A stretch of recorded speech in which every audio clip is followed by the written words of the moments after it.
রাসূলুল্লাহ হাবিবাল্লাহ, আমি যে পাপ করেছি, গুনাহ করেছি, তওবা করলে আল্লাহ মাফ করবেন না। আল্লাহ নবী বললেন তা নয় ঠিক। ও আমার সাহাবীরা, শোনো শোনো, আল্লাহ পাক গফুরুর রহিম, তিনি ক্ষমাশীল, ক্ষমা করতে ভালোবাসে। আল্লাহ কোরআনে জানিয়ে দিলেন, ইয়া ইবাদিয়াল্লাযীনা আসরাফু আলা আনফুসিহিম লা তাকনাতু মির রাহমাতিল্লাহ ইন্নাল্লাহা ইয়াগফিরুয যুনুবা জামিআ ইন্নাহু হুয়াল গফুরুর রহিম। আপনি বলে দেন, তাদেরকে বলে দেন যাদের গুনাহ রাশি পাহাড় পাহাড় সহ পরিমাণে জমিন থেকে আসমান পর্যন্ত যদি পাপ হয়ে যায়, আমি আল্লাহ পাক জানিয়ে দিলাম, নিজের পাপ রাশি নিজের নফসানিয়াতের খায়েশের দিকে লক্ষ্য করে ইস্তিগফার করতে আমি আল্লাহ পাক আল্লাহ তাআলা জানিয়ে দিলাম। হাবিব আপনার উম্মতকে জানিয়ে দিলাম, আপনি বলে দেন, আমি আল্লাহ পাক বলছি, লা তাকনাতু মির রাহমাতিল্লাহ। শত গুনার পরে, শত পাপাচার করার পরে একবার ইস্তিগফার করে আমার দিকে একবার ফিরে আসতে বলো। আমি আল্লাহ বলছি, ওদেরকে জানিয়ে দিই, ওরা যেন আমার রহমত থেকে নিরাশ না হয়, নৈরাশ না হয়। একদিকে যেমন আমি আল্লাহর নাম গফুর রহিম, অপরদিকে আমি আল্লাহ পাক দয়াবান, আমি আল্লাহ পাক দয়ার সাগর, ক্ষমা করতে ভালোবাসি। একবার আমার কাছে ইস্তিগফার করতে বলো অন্তর থেকে, আমি আল্লাহ ওদের বিগত জীবনের সমস্ত গুনাহ সমূহকে আমার গফুর রহিম নামের ওসিলায় মাফ করে দেব। রিফাত 786 চ্যানেলকে সাবস্ক্রাইব করুন, বেশি বেশি শেয়ার করুন। নবী বললেন, বাবা সাহাবীরা তোমরা চুপ করো, বলো না কি গুনাহ করেছো, যে গুনাহে তওবা করলে আল্লাহ মাফ করবে না। যুবতী সাহাবী হুজুর বললেন, হুজুর আমি যে গুনাহ করেছি, আমি তওবা করলে আমার তওবা গৃহীত হবে না আল্লাহর দরবারে, কারণ সেই তওবার ফসল এখন আমি পেটে ধারণ করছি। এই পাপের ফসল আমার পেটে আমি ধারণ করছি, কি বাচ্চা।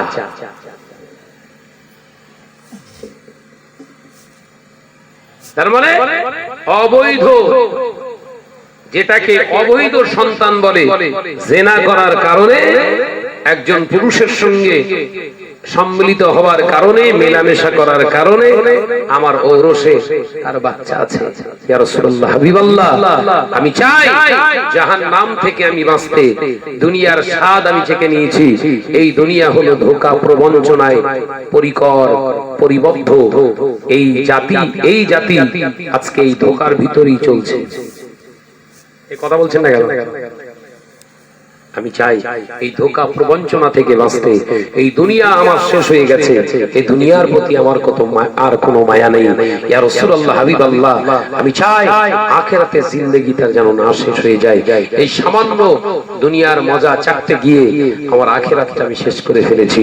ইয়া রাসূলুল্লাহ হাবিবাল্লাহ, বাঁচার কি কোনো উপায় আছে? আল্লাহ রাসূল বললেন, আছে বা আছে। বাঁচা উপায় আছে, তবে তোমাকে ধৈর্য ধারণ করতে হবে। কি ইয়া রাসূলুল্লাহ, পেটের যে বাচ্চা আছে ওকে পৃথিবীর জমিনে আসার সুযোগ দিতে হবে। একবার জোরে বললেন, জোরে বললেন না? পেটের বাচ্চাটাকে যদি আমি মেরে দিই, ময়দানের মাহশরে আল্লাহর দরবারে আমাকে কৈফিয়ত দিতে হবে। বহু আজকের মারা, ভাবিরা, বোনেরা বৈধ সন্তানগুলোকেও ওষুধের মাধ্যমে, ইনজেকশনের দ্বারা শেষ করছে। এই কথা বলছেন না কেন? এর কারণগুলো আমি বর্ণনা করব। যতই তুমি করো না কেন, খবর তোমার খুব খারাপ।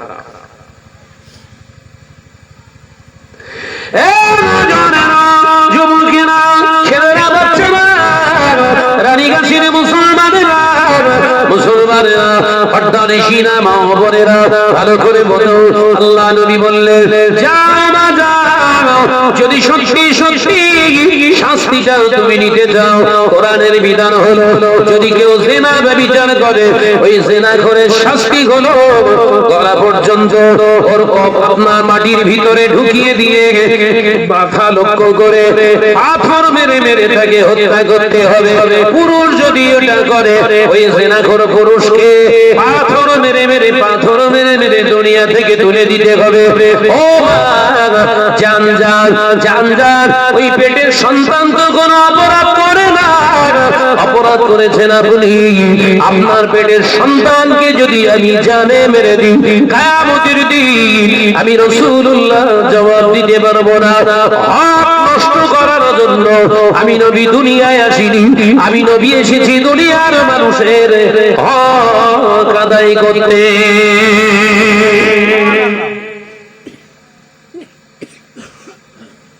শরীয়তের ভাষায় যারা পেটের সন্তান থাকা অবস্থায় ওষুধের দ্বারা, ইনজেকশনের দ্বারা অবাসন করে, কিয়ামতের দিন সব খুনিদের কাতারে দাঁড়াবে।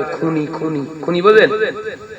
নবীর অপর হাদিসে এসেছে যে একটা কন্যা, আপনার একটা শিশু একটা মায়ের পেটে থাকা অবস্থায় সন্তানকে ভ্রূণ অবস্থায় হত্যা করলো, সে গোটা পৃথিবীর শিশুদেরকে হত্যা করলো। কথা বুঝতে পারেননি?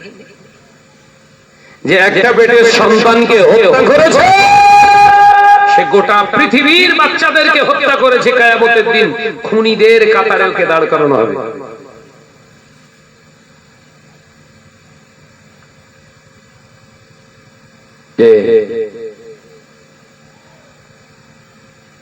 বহু ভাবি আবার বিরাট বুদ্ধিমান, তারা ভাবে শাহনাজ ভাই যখন বলেছে ভ্রূণ নষ্ট করা যাবে না পেটের সন্তান, তাহলে এক কাজ করি, আগে ভাগে কেটে রেখে আসি। এরকম হচ্ছে না? আগে ভাগে দিবু কেটে রেখে চলে এসছে, কোনো অসুবিধা নেই। ভাত জিজ্ঞাসা করছি, হ্যাঁ ভাই দুটো বাচ্চা আল্লাহ রাস্তায়, আরো দুটো একটা লে, বলে না আর হবে না। হবে না কেন? হবে না কেন? বলে না আমার আর হবে না। গ্যারান্টি দিচ্ছিস কেন? দেয় তো সে আল্লাহ, দেবেন তো আল্লাহ, তুই গ্যারান্টি দিচ্ছিস কেন? বলছে না, গ্যারান্টি করে দেখাস। বাস পড়িস না পড়িনি কপালে, গ্যারান্টি করাস মানে? আমি সব বুঝতে পারছি, বলো কি করে এসছে, তবু ওর মুখ থেকে বার কথা, কি গ্যারান্টি করে রেখেছি? না তো সে ভাবি একটা কাজ করেছে, সে লাইগেশন অপারেশন করেছে। ওই ভাবি রান্না করে দেয়, আমাদের মতো হুজুররা বিসমিল্লাহ ওয়ালা বারকাতি বললে বারকাতিল্লাহ বলেই চালায়। অথচ শরীয়তের ফতোয়া, শরীয়তের বিধান, যে মহিলাটা লাইগেশন অপারেশন করেছে ওর হাতের পানির ফোঁটা পর্যন্ত খাওয়া সম্পূর্ণ হারাম।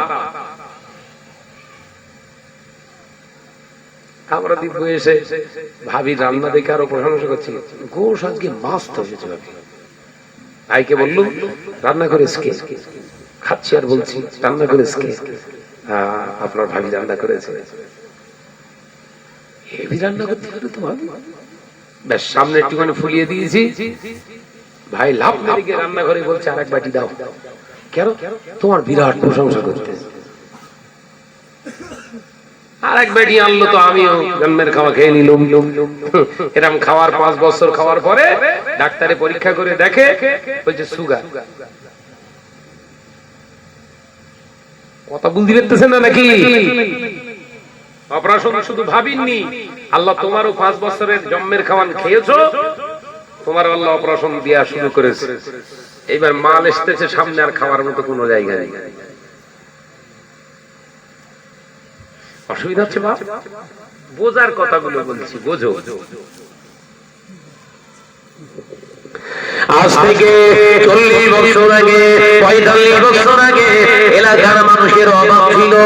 এত দরিদ্রতার ভিতর দিয়েও কারো সন্তান 4টে, কারো 6টা, কারো 7টা, কারো 10টা পর্যন্ত, 12টা পর্যন্ত সন্তান হয়েছে। দিন আনা দিন খাওয়া তারা মানুষ হয়ে গিয়েছে। তাদের সন্তানই আমরা দিন আনা দিন খাওয়া খেটে মাঠে রোজগার করে, জম দিয়ে পরিশ্রমের কাজ করে আল্লাহ আমাদেরকে এত বড় করেছে। আজকে সমাজের বুকে বক্তব্য দিয়ে ঘুরি, এ নজনেরা, যুবকেরা, আজকে আমরা আর আমাদের গাড়ি বাড়ি, প্রতি রাতে হাজার হাজার টাকা ইনকাম করি, তথাপিও আমাদের সন্তান কিন্তু তিনটের বেশি নেই।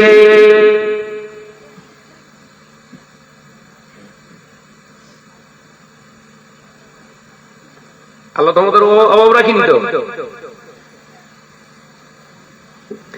ও নওজওয়ানেরা, যুবকেরা, ছেলেরা, বাচ্চারা, অর্ধানীশীরা, মা বোনেরা, শুনে রেখে দেন, জেনে রেখে দেন, আল্লাহ নবী তো জাহানের বাদশাহ হাবিবুল্লাহকে নবী জনাবে মুহাম্মদুর রাসূলুল্লাহ সাল্লাল্লাহু আলাইহি ওয়াসাল্লাম পাক জবানে জানিয়ে দিলেন, ও বাবা সাহাবারা, শুনে রেখে দাও, জেনে রেখে দাও, ময়দানের মাহশারে ওই উম্মতিকে নিয়ে আমি রাসূলুল্লাহ গর্ব করব।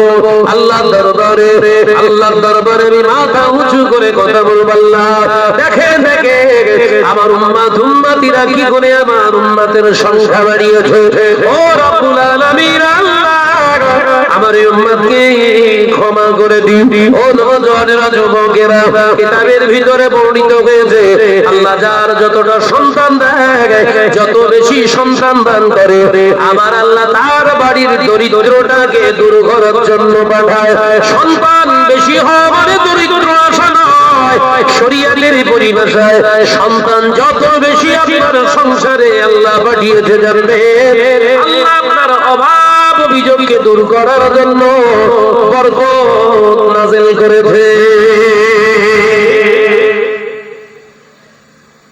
সন্তান বাড়া মানে আপনার 4টে ছেলে, আমার বাপের আমরা 4টে ছেলে, আমার বাপের 5টা মেয়ে, 9 ভাই বোন।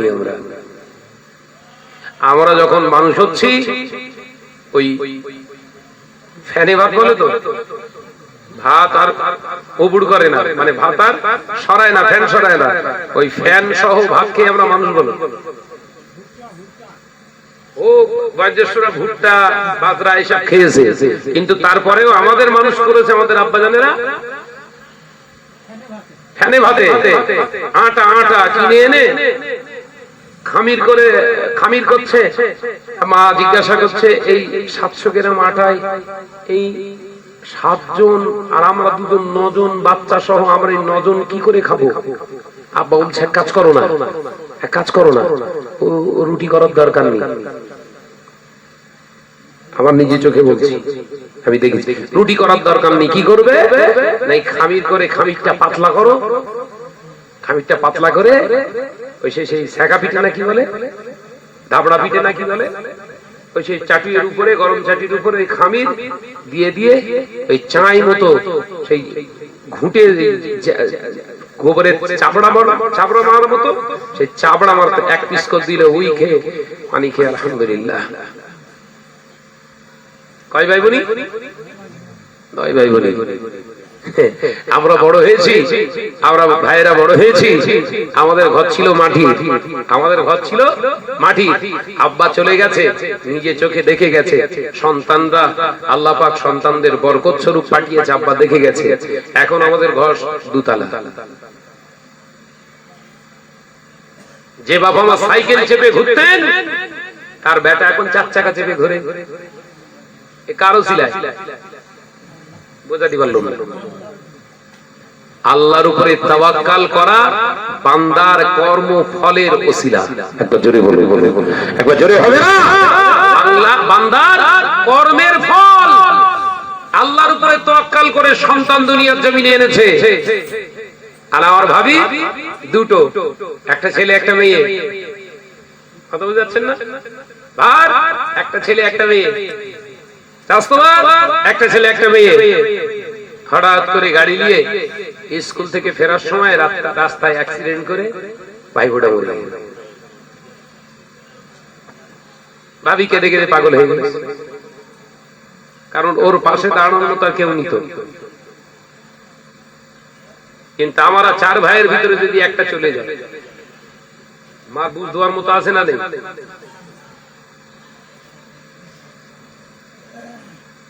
বলছে ভদ্র, একটা ছেলে একটা মেয়ে, কিংবা একটা 2টো, ব্যাস।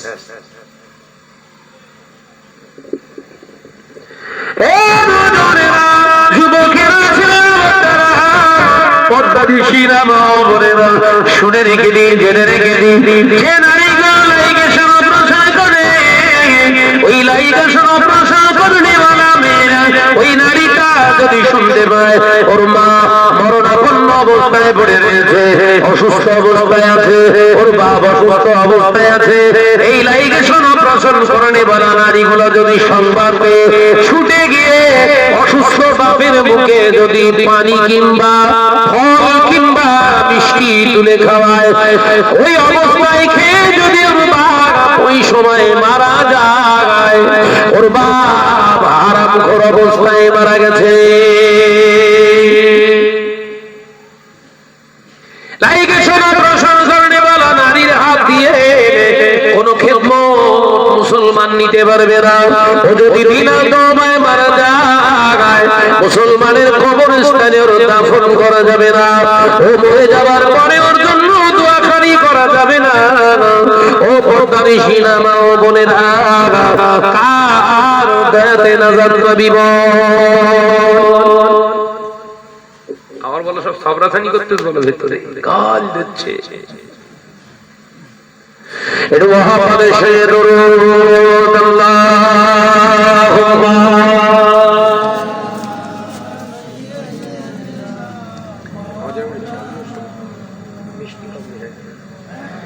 এই দরুদ শরীফের অবস্থা ভালো না, আমি শেষ করে দিচ্ছি জলসা। আমার সঙ্গে থাকতে গেলে একদম চাঙ্গা হয়ে থাকতে হবে। হ্যাঁ,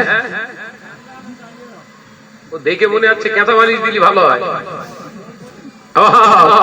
উচ্চ আওয়াজে তাকবীর ঝাড়ো, নারায়ে তাকবীর। ওই পেছনে যারা পেছনে বলছে ওরা মরে মরুক কি যা। আমরা জাদুয়ার সামনে ভোট আসতেছে, স্টক করে রাখো, খুব আর খাবি বাপ।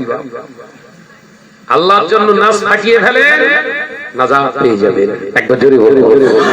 পৃথিবীর কোন নেতা লিডারের জন্য যদি গাল থেকে নয়, রক্ত নয়, গলা ধরে চেপে যায়, কিয়ামতের দিনে হিসাব দিতে গিয়ে তোর গলা ধরে জাহান্নামে ঢোকাবে।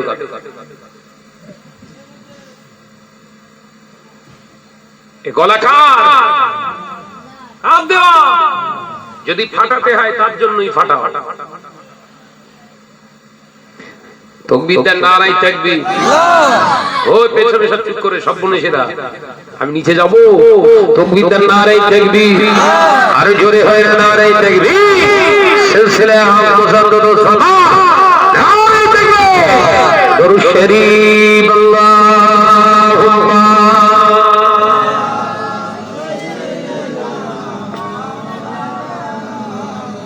আওয়াজ দাও, আওয়াজ দাও।